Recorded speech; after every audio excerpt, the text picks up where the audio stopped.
Hello नमस्कार जैन दोस्तों, आप सभी का गुरुकुल डिफेंस एकेडमी के इस यूट्यूब चैनल के ऊपर स्वागत है।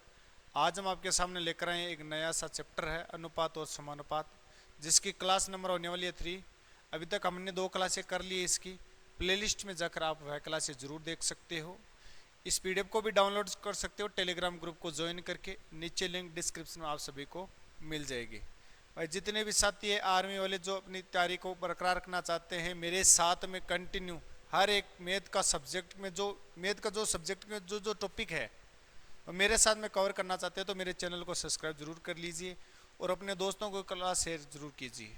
ठीक है, एक नई सी शायरी के साथ में हम आगाज करते हैं कि तेरी आंखों में खो जाना चाहता हूँ, तेरी दिल की धड़कन में बस जाना चाहता हूँ, कि तू है मेरा प्यार, तू है मेरी दुआ, बस तेरा हाथ थमे हर मुश्किल से लड़ जाना चाहता हूँ।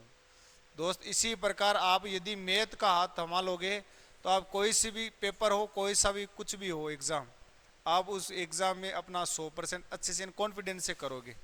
ठीक है, चलते हैं हम आगे। आज हमने क्लास के अंदर जो जो पढ़ाया मैं आप सभी को पढ़ाने वाला हूँ, एक बार रिवीजन करवाने वाला हूँ। सारी की सारी प्लेलिस्ट में क्लास आपको ज़रूर मिल जाएगी। पहले भी मैंने पढ़ा रखा है, एक बार कोर्स करवा रखा है। लेकिन यदि आप 10-15 मिनट के अंदर ये वही कोर्स वापस करना चाहते हो तो आप इन क्लासों को ज़रूर लीजिए एग्ज़ाम से पहले। ठीक है, जितने भी चाहे आर्मी, अग्निवीर, कोई सा भी ट्रेड हो, जीडी हो, कलर हो, टेक्निकल हो, कोई सा भी हो, उन सभी के लिए महत्वपूर्ण है। सभी को फॉर्मूला आता होगा अनुपात और समानुपात के अंदर। मध्य अनुपात, प्रथम अनुपात, तृतीय अनुपात और चतुर्थ अनुपात। अनुपात क्या होता है, समानुपात क्या होता है, उसके ऊपर एक प्रश्न भी आया था। सभी बच्चे प्रैक्टिस कर रहे होंगे कंटिन्यू, उम्मीद यही कर रहा हूँ आप सभी से। चलो मैं थोड़ा सा आगे। प्रश्न थे आज के सिक्कों से संबंधित कुछ इंपॉर्टेंट प्रश्न जो एग्जाम के अंदर पूछ लिए जाते हैं। एसएससी जीडी में तो ये पूछ ही लिए जाते हैं। ठीक है ना, यदि तुम्हारे आर्मी के एग्जाम में नहीं आएगा तो ये हाई लेवल का प्रश्न है और यहाँ से एसएससी जीडी प्रश्न पूछना स्टार्ट करती है। और ये मैंने अच्छे तरीके से आप सभी को समझा दिया है ऑफलाइन क्लास के अंदर, और आप सभी को भी समझाना चाहता हूँ। ये प्रश्न जरा देखना, इधर होता क्या है, मूल्य बराबर सिक्कों का मूल्य और सिक्कों की संख्या। एक फॉर्मूला है, जैसे 5-5 रुपये के यदि 10 सिक्के हैं तो बताओ टोटल रुपये कितना हो जाएगा मेरा, 50 रुपये हो जाएगा। ठीक है, यदि 3 रुपये के मेरे पास 15 सिक्के तो बताना जरा कितना रुपये हो जाएगा, 45 रुपये हो जाएगा।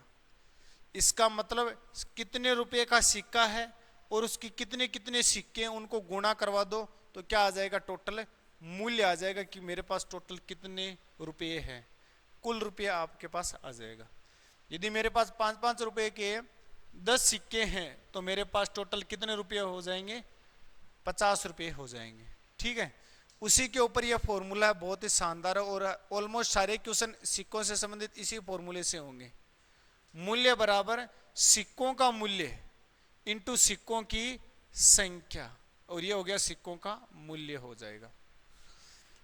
आप सभी को पता है कि 1 रुपये में कितने पैसे होते हैं, 100 पैसे होते हैं। मतलब 100 पैसों में 1 रुपया, 50 पैसे में आधा रुपया, 25 पैसे में 1/4 रुपया और 10 पैसे में 1/10 रुपया हो जाएगा, है ना। समझ गए, 10 पैसे होंगे ना, 10 के तो 1 रुपया बनेगा। 25 के 4 सिक्के होंगे तो 1 रुपया बनेगा। 50 के 2 सिक्के होंगे तो 1 रुपया बनेगा। और 100 पैसे का 1 सिक्का होगा तो 1 रुपया होगा। ठीक है, ये बातें भी ध्यान में रखनी है आप सभी को। चलो मैं थोड़ा सा आगे, उसके बाद में है मूल्य बराबर सिक्कों का मूल्य इंटू सिक्कों की संख्या। 50 पैसे के 80 सिक्कों का मूल्य कितना होगा, 50 पैसे के 80 सिक्कों का मूल्य कितना होगा। मेरे को क्या पूछ रहा है दोस्त, मूल्य पूछ रहा है। मूल्य बराबर फॉर्मूला क्या था, सिक्कों का मूल्य इंटू सिक्कों की संख्या। सिक्कों का मूल्य कितना है, 50 पैसे है, तो 50 पैसे को मैं क्या लिख सकता हूँ, 1/2 रुपया। और सिक्के कितने हैं टोटल, 80, तो 1/2 रुपये को 80 से गुणा करा दो तो टोटल तुम्हारे पास कितना रुपया आ जाएगा, 40 रुपये आ जाएगा। ये जो कि तुम्हारा क्या है, आंसर है। अगला प्रश्न देखना, 200 रुपये मूल्य है, टोटल मेरे पास धन कितना है, 200 रुपये है। उसके 5 रुपए के कितने सिक्के हैं? टोटल तो 200 रुपये है मेरे पास, 200 रुपये धन है मेरे पास, तो 5-5 रुपए के कितने सिक्के है उसमें? 5-5 रुपए के सिक्के, लेकिन वो कितने सिक्के हैं ये मेरे को सिक्कों की संख्या पूछ रहा है। तो सिक्कों की संख्या पूछ रहा है, तो आप सभी ने ये पढ़ा होगा, इसका मान कितना दे रखा है? मूल्य का मान दे रखा है 200 दे दिया। सिक्कों का मूल्य 5-5 रुपए के सिक्के हैं, लेकिन है कितने सिक्के? माना कि अक सिक्के हैं, तो ये 5 आ जाएगा इसके नीचे, तो 5 का भाग इसमें दिया तो 40 सिक्के आ जाएंगे। तो यानी मेरे पास 5-5 रुपए के कितने सिक्के हैं? 40 सिक्के हैं। तभी वो टोटल कितने रुपये हुए हैं?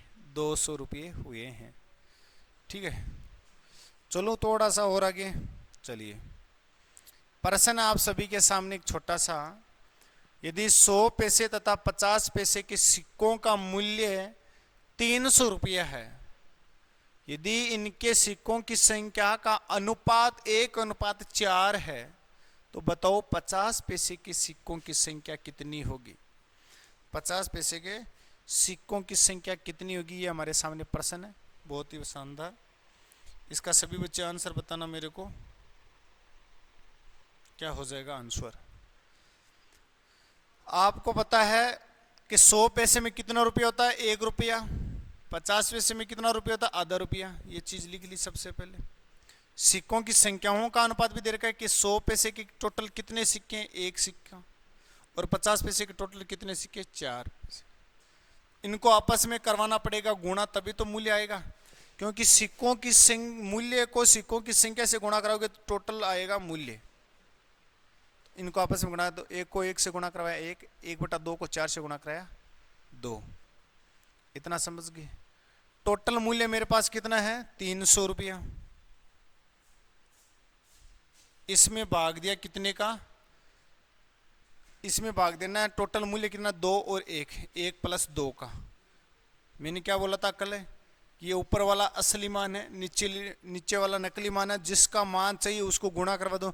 50 पैसे के टोटल कितने सिक्के हैं? 4, तो मैंने करवा दिया 4 से गुणा। 2 और 1 3, 3 का भाग इसमें गया 100 बार, 100 को 4 से गुणा करवाया 400, तुम्हारा आ गया आंसर। बहुत ही शानदार प्रश्न था, उम्मीद करता हूँ सभी बच्चों को समझ आ गया होगा। कभी गलत नहीं करना, बस इसी फॉर्मूले को याद रखना। कभी ये मान देकर ये पूछ लेगा, कभी ये देकर ये पूछ लेगा, और कभी ये देकर ये पूछ लेगा। बार बार आपको यही घुमाएगा। चलिए नेक्स्ट प्रश्न। क्वेश्चन है कि 1 रुपया 50 पैसे और 25 पैसे के 252 सिक्कों के मूल्य का अनुपात 3:11:7 है, तो 50 पैसे के सिक्कों की संख्या कितनी होगी? बहुत शानदार प्रश्न है, आया हुआ एग्जाम के अंदर एसएससी में पूछा गया है। जरा इधर देखना, सिक्कों का मूल्य दे रखा है मेरे को 1 रुपया। 50 पैसे को मैं क्या लिख सकता हूँ? आधा रुपया। 25 पैसे को मैं क्या लिख सकता हूँ? 1/4 रुपया। मूल्यों का अनुपात कितना हो जाएगा? 13:11:7, जो कि प्रश्न में हमें दे रखा है। किसका मान दे रखा है? मूल्यों का अनुपात दे रखा है। नाम से पढ़ना जरा। अब देखो सिक्कों की संख्या क्या होगी, तो सिक्कों की संख्या फॉर्मूले से निकालेंगे, क्योंकि हमें फॉर्मूला पता है, मूल्य बराबर सिक्कों का मूल्य इंटू सिक्कों की संख्या। ये सिक्कों का जो मूल्य है इसका भाग लग जाएगा टोटल मूल्य में, तो किसका मान आ जाएगा? सिक्कों की संख्या का मान आ जाएगा। तो मूल्य टोटल कितना? 13 में इसका भाग दिया तो कितना आया? 13।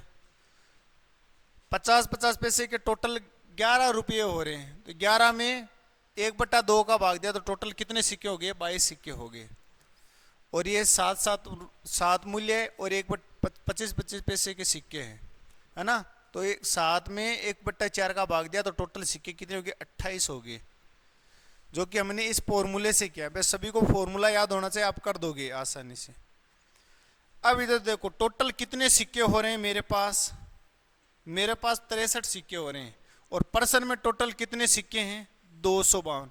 यानी 252 में 63 का भाग दिया तो कितना आ गया? 4। मेरे को पूछ क्या रहा है?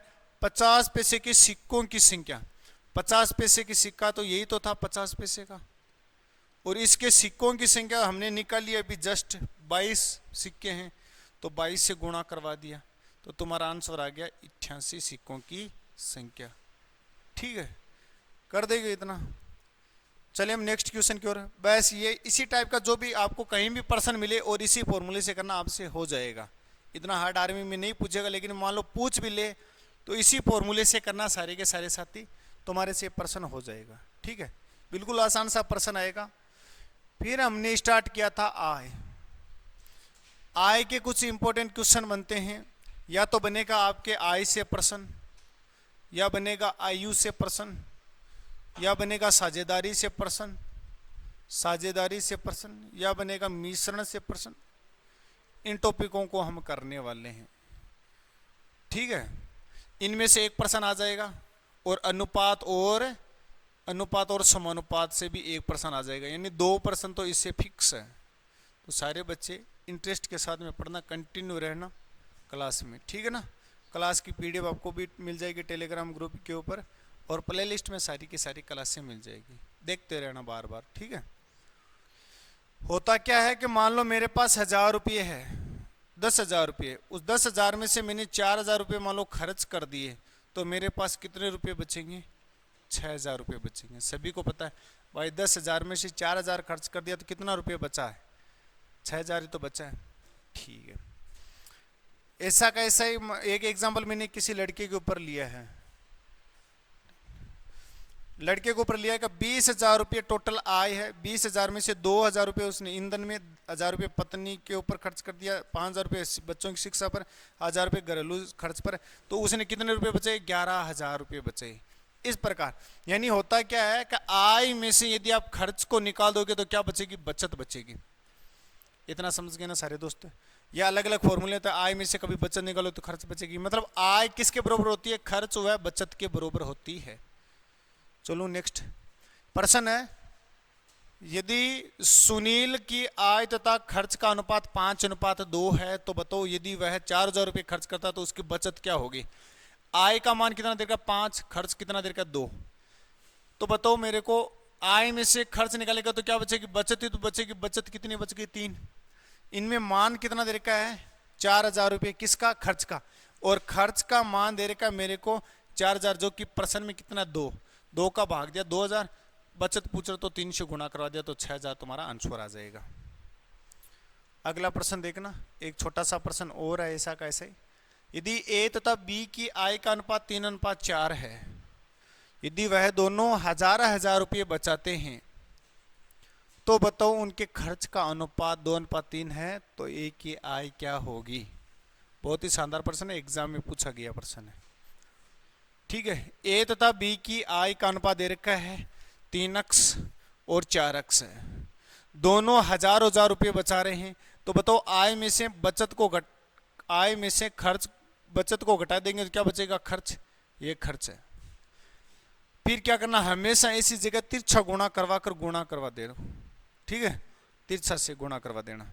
3 को इससे गुणा करवाया, 2 को इससे गुणा करवाया, कितना आया? x का मान आया 1000। प्रश्न में क्या बोल रहे? ए की आय दोस्त कितनी थी? 3x। 3 गुणा में 1000 तो तुम्हारा आंसर हो जाएगा 3,000। ठीक है, अगला प्रश्न ऐसा कैसा है प्रश्न और एक। ए तथा बी की आय का अनुपात 5:6 है, तथा यदि ए 3,000 रुपये व बी 1,000 रुपये खर्च करता है तो उनकी बचत का अनुपात 2:3 रह जाता है, तो बी की आय क्या होगी? किसकी आय पूछ रहे?